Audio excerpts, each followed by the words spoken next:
say it's a security. Okay, well, what the hell does that mean if it's decentralized? How does Bitcoin register? Oh, but it's not. Then explain to me the difference between Bitcoin and Ethereum and Cardano and the rest of the gang. Explain it to me. Like I'm 5 years old. Run the God Howie test on it and show me the difference between the two. Tell me. Is there an expectation of return with the goddamn orange pill moon boys? It's there.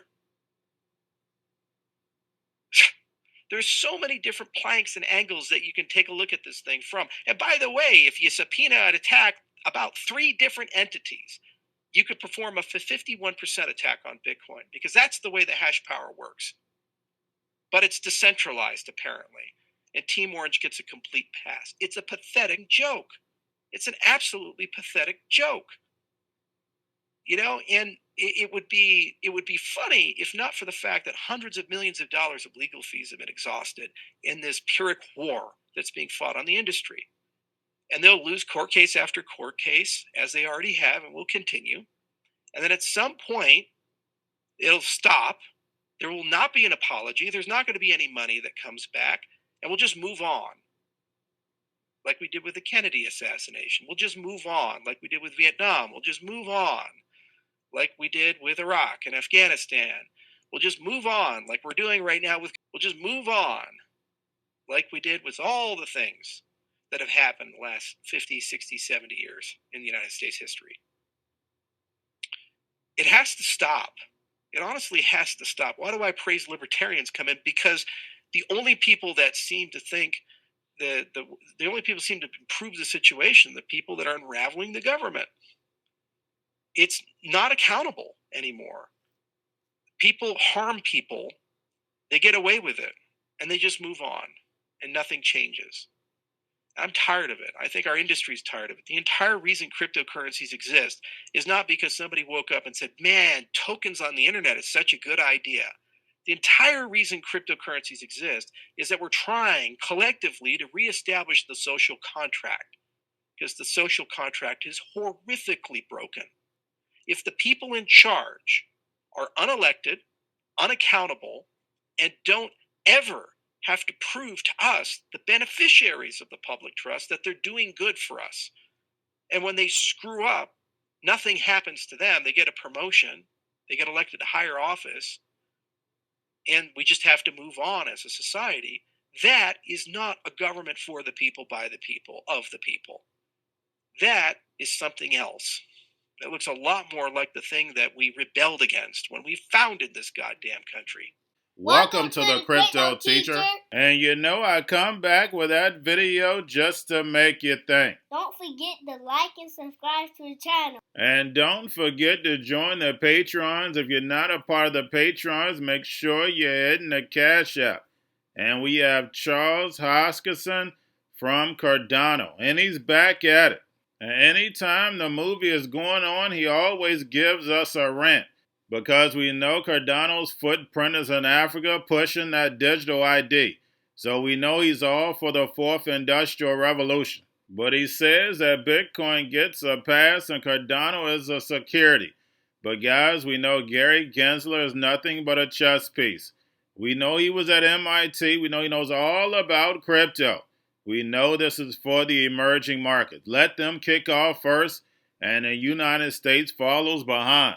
And remember, the Crypto Teacher told you. I'm all for it because I think this was a classic human power struggle. Nothing more, nothing less. I think the right set of questions to be asking, Becky, quite frankly, might be a very different one. Like, who exactly were some of these folks on the board? This Helen Toner person, seems like a lovely human being. Was she a CCP agent? I'd like to know the answer to that question. I'd like to know. Was she a what? An agent of the Chinese Communist Party. I would like to know the answer to that question. I'd like to know who those people were. You must be, a week and a half ago, you were faced with a situation where an investment you made in OpenAI almost went to zero. They fired Sam Altman. Microsoft said he was going to hire Sam Altman and just about anybody else from the team who wanted to come along. And that would have put your investment to zero. What were you thinking? What went through your head through all of this? one of the mottos I live by, Becky, it's very simple, but it's very ancient. Enjoy the life. You have to enjoy the life. Come on, tell me what you were actually thinking. You cannot have been that zen through all of this, because the rest of us were watching like, what's going on? We didn't have any money on the line. What were you thinking? Look, here's what I was honestly thinking. In real estate, the number one rule, everyone knows it. Location, location, location. In technology investing, the number one rule, entrepreneur, entrepreneur, entrepreneur. I've believed in Sam for, since I was a young man. I continue to believe in Sam, and I had confidence that Sam and that extraordinary team would figure something out. You can ask anyone. Figure something out that saved your investment? I had a tremendous amount of levity over that period of time. I was feeling just fine. What happens if they went to Microsoft, though? You would no longer be involved. We can't run a thought experiment on something that never happened. So there were reports at the time that investors were considering suing if that happened. Were you one of those investors? I mean, I can't comment on reports. I don't speak to the media other than you folks at Squawk Box. So tell us, would you have sued if they walked out the door and Microsoft kind of had this coup? We would have taken a serious look at what that board was up to and who those specific individuals on that board were and what their incentives were. We would have taken a very specific, very detailed look at what exactly was going on there and, whether it was what exactly was happening. But there is certainly a set of claims we would have explored. Jeff, do you have any concerns about the safety of this? Because I think that's the one issue where Washington gets involved. Other people kind of pay attention to that too. Do you have concerns about the safety of AI? How do you know we control it the right way? I understand your concerns about making sure we get there first. Of course I have concerns. I have concerns about getting on a plane. I have concerns about crossing the street. I have concerns about logging into a social media account that someone's going to hack in.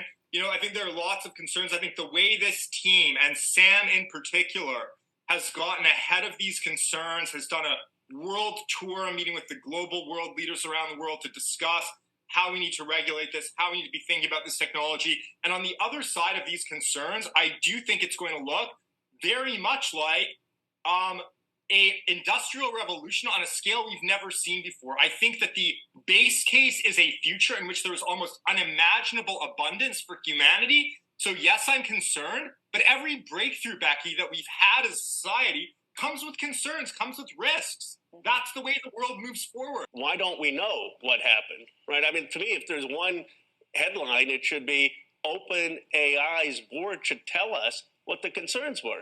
What we've speculated is it was this Q plus product that they're developing, artificial general intelligence that can solve complex math problems. And some people were concerned that this really wouldn't just be artificial intelligence deducting patterns, but actually computing things that could really cause safety concerns. We don't know. We should know. Every journalist should demand that OpenAI's board tell us what the safety concerns were. I mean, we've talked about that because if this is something that truly is a threat to humanity, in the past, if it was the Manhattan Project, that was run by the government. It was not private companies or public companies that were funding this stuff. Now what? Do you have real concerns about this? I do. I think there should actually be an AI agency in the federal government that is overseeing the development of this technology and licensing the technology where appropriate. I mean, I do have concerns about it, but at the very least, we should know what happened. I mean, if it's not a concern, if folks who, like Sam Altman and others, think, okay, it's not as big a concern, then let the public know. Let the public know what the issues were. There's been a secrecy and a lack of transparency that I find concerning. The other issue, which in my view is a bigger issue and hasn't gotten enough attention, is the wealth disparity that this may cause. Look, globalization has led to a situation where the 1% in this country control 30-some% of the wealth, bottom 50% of 2% of the wealth, and you're going to have AI. It's going to be great for my district. All these companies are going to do well. What's going to happen to workers? What's going to happen to ordinary folks? Concerned enough that you are going to demand that the board tell you from your congressional point of view on this? Is there additional regulation that's coming? Yes. No, I mean, I'm calling for it today, but maybe with congressional colleagues would write a letter or to take actions. I mean, I think it could be a hearing where we need to know what happened with the concerns of the OpenAI board of directors, and they should be transparent about it. Yep. And we have the movie just keeps getting better. We have OpenAI. Now we have Elon and others saying something happened that scared the board. When it comes to AI, they've been working on this for 20, 30, 40 years. We know once they turn on these supercomputers, these robots, algorithms, and drones will be able to function in the economy just like humanity. Remember, your life is an illusion and TV is your reality. And before they bring in the machines, the people have to be sitting at home. And the consumer is hurting. Inflation is turned away at that dollar. Plus corporate greed. And we see it on Black Friday, Cyber Monday sales. The customers are turning to buy now, pay later. Those who are part of my stock Patreon premium channel, we understand. But we know right around the corner, guys, we're going to have hyper-deflation. Remember, this is a plan. It happens in stages, but we're going to start seeing hyper-deflation speed up for 24 and 25.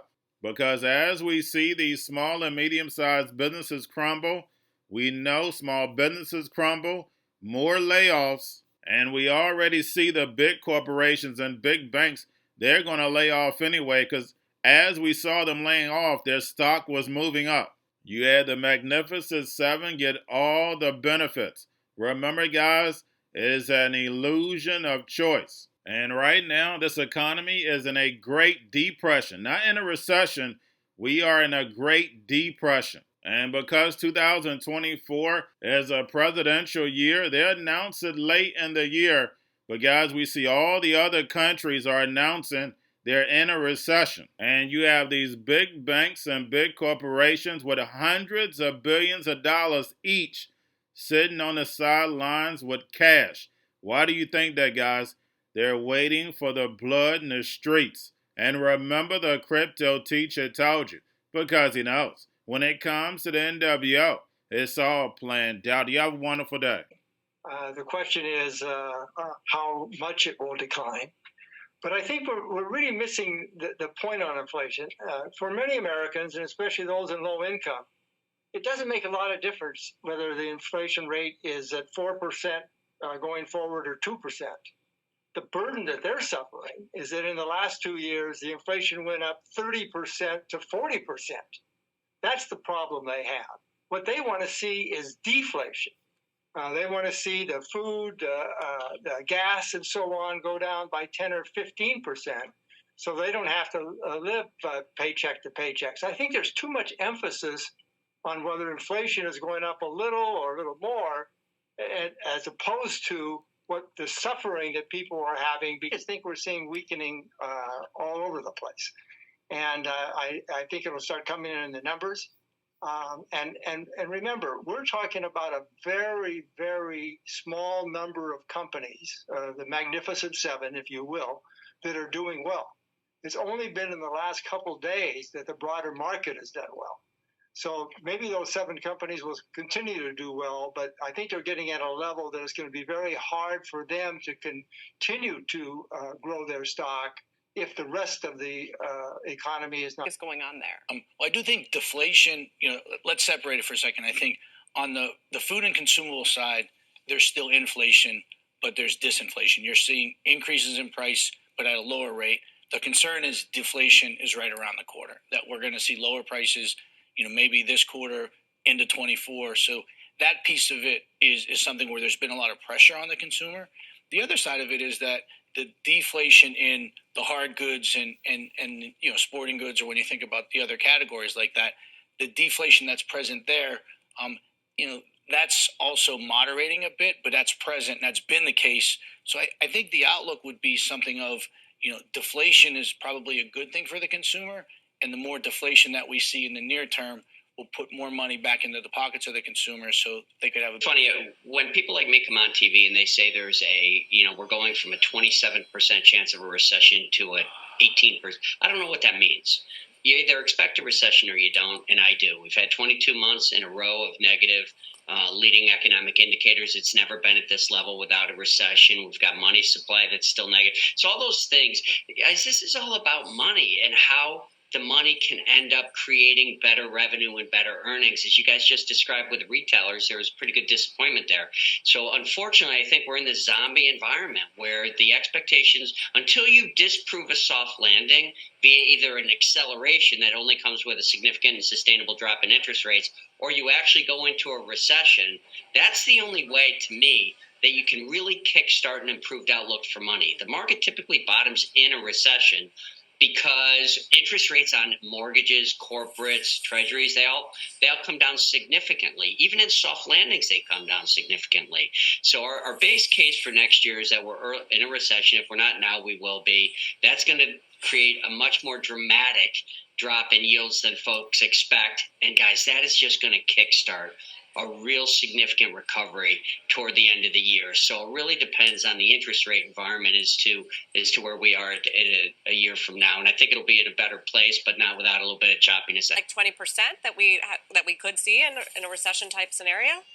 So a lot of the markets, Sarah, as you know, already, so when you're looking at, say, Target, and it's not a comment on Target, or the retailers we've talked about, or the financials, even back in October, when the banks are down 50%, when the equal weighted stock is testing last October 22 low, when you've had 33% from 52-week high for the average stock in the NYSE, I do believe that a lot of the market is discounting a recession. And in terms of earnings, TJ, my earnings wizard at Refinitiv, sent me the data on the Magnificent Seven's impact on earnings, and earnings are negative 2.5% if you take out, this is as of early November, if you take out the Magnificent Seven. So expectations for next year, I think, are a little high, but it's real, guys. There's no world 2 years into this, and Sarah, you guys know I've been pretty cautious for 2 years. Yeah. We're 2 years into this. Going to a different economy, and we're going to be learning more about that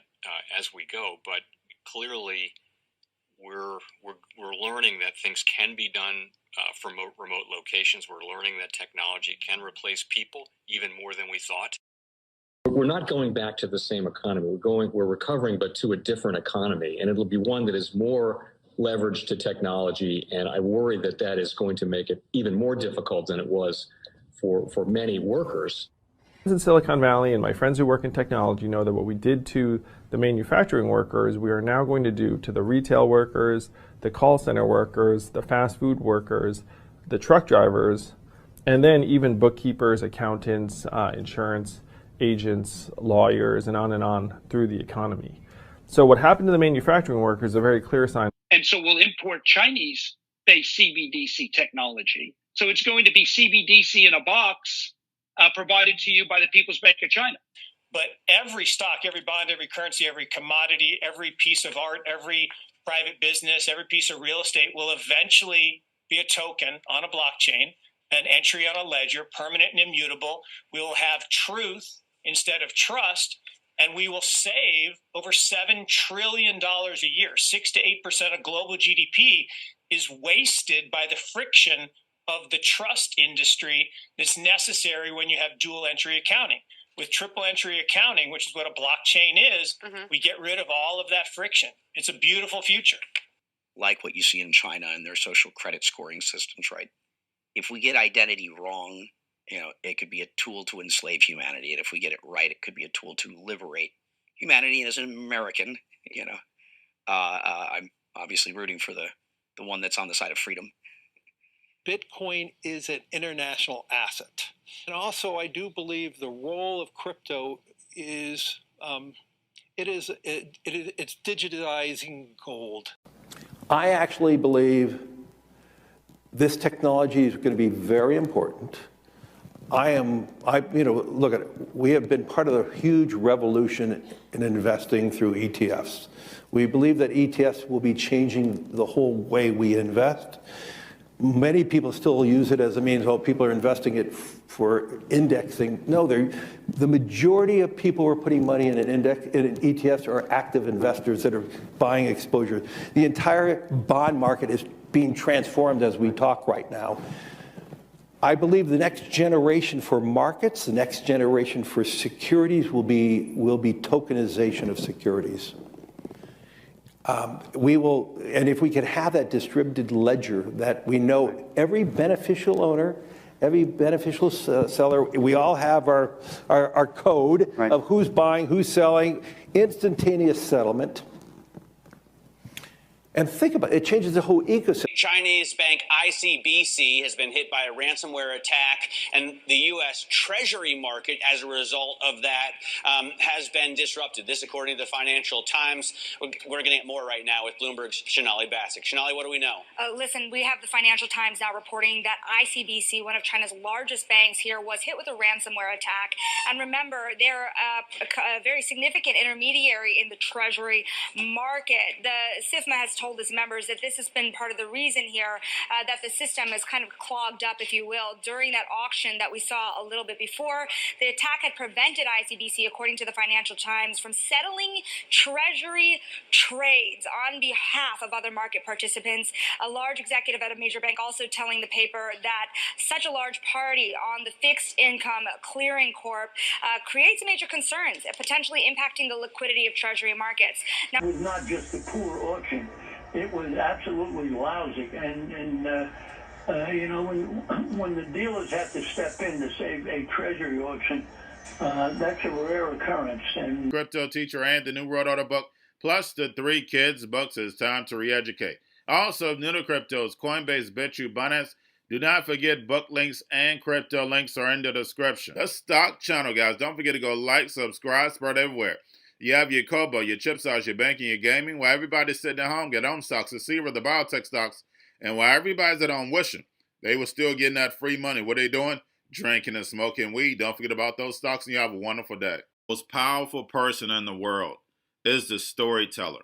The storyteller sets the vision, values, and agenda of an entire generation to come. Steve Jobs. And guys, you know I truly believe in this. When you look at the New World Order, they're the storytellers. And that's the reason why I wrote my New World Order book. But guys, now it's time to change the current generation. And I wrote 3 kids books. You know, I love the Trinity because I understand the power that's in it. So I have 3 books. We have an opportunity to change the generation, to educate, not just me, but I want to show you that I take action on a daily basis. And I want you to take action on a daily basis. Whether it's your job, whether it's in your community, we have an opportunity right now to educate the masses. I posted this on my Twitter account. Please share, but this is a short clip of the 3 books. There's going to be a clothing line and action figures. Please get these books for your kids, nephews, cousins, friends, so therefore we can start the re-education now. Because as we see, the 4th Industrial Revolution foundation is definitely here. Robots, algorithms, drones, taking humanity out the picture. We have to re-educate. But let's get into the video. Part 1. King Joshua and Grandma Tam save the village. Part 2. King Joshua and Grandma Tam save New York from COVID-33. Part 3. King Joshua and Grandma Tam goes to China. It's mandatory to get part 1, part 2, and part 3 of this series. It's time to re-educate Generation Z.